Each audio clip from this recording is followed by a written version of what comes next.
الحمدللہ وحدہ والصلاة والسلام علی من لا نبی بعدہ۔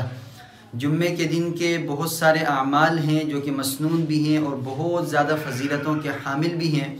انہی میں ایک عمل جمعے کے دن عصر کی نماز کے بعد کا درود شریف ہے۔ اکثر مساجد میں آپ نے لکھا ہوا پڑھا بھی ہوگا اور بہت ساری جگہوں پہ آپ کی نظروں سے گزرا ہوگا، لیکن اہتمام کرنا اس کا ضروری ہے۔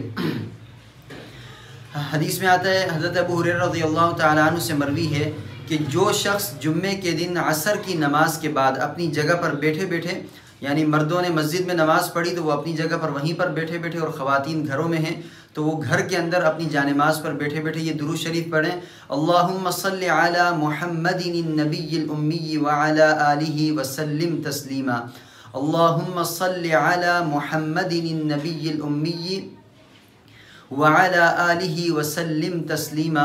یہ درود شریف جو شخص 80 مرتبہ پڑھے گا، اللہ رب العزت اس کے 80 سال کے گناہوں کو معاف فرما دیں گے اور 80 سال کی عبادت کا ثواب عطا فرمائیں گے۔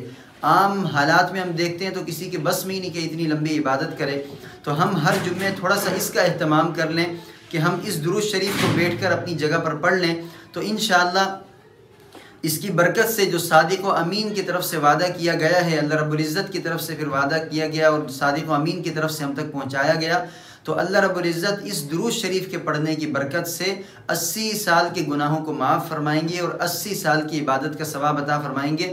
اللہم صلی علی سیدنا محمد، اللہم صلی علی محمد النبی الامی وعلی آلہ وسلم تسلیما۔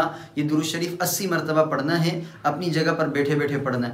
اس کے علاوہ جمعے کے دن میں، یعنی جمعرات کی مغرب سے لے کر جمعے کے دن مغرب تک میں آپ سورہ کہف کا بھی اہتمام فرمائیں۔ احادیث میں اس کی بہت ساری فضیلتیں آئی ہیں، جن میں موٹی موٹی چند ایک فضیلتیں یہ بھی ہیں کہ اللہ رب العزت ایک جمعے سے اگلے جمعے تک اس شخص کو نور عطا فرماتے ہیں جو شخص سورہ کہف کی تلاوت کرتا ہے۔ اتنا زیادہ وقت نہیں لگتا، تو مختصر وقت لگتا ہے، 10 منٹ لگتے ہیں، سورہ کہف کی تلاوت کر لیں جن حضرات کو قرآن کریم سے ہی پڑھنا آتا ہے، اور اگر قرآن کریم صحیح پڑھنا نہیں آتا، تجوید درست نہیں ہے، تو پھر سن لیا کریں، تو اس سے بھی اللہ رب العزت انشاءاللہ اس فضیلت میں شامل فرما دیں گے۔ انشاءاللہ ہم اللہ سے ہی امید رکھتے ہیں، تو ان اعمال کا اہتمام کریں۔ اللہ رب العزت ہم سب کے تمام نیک اعمال قبول فرمائے۔ جزاکم اللہ۔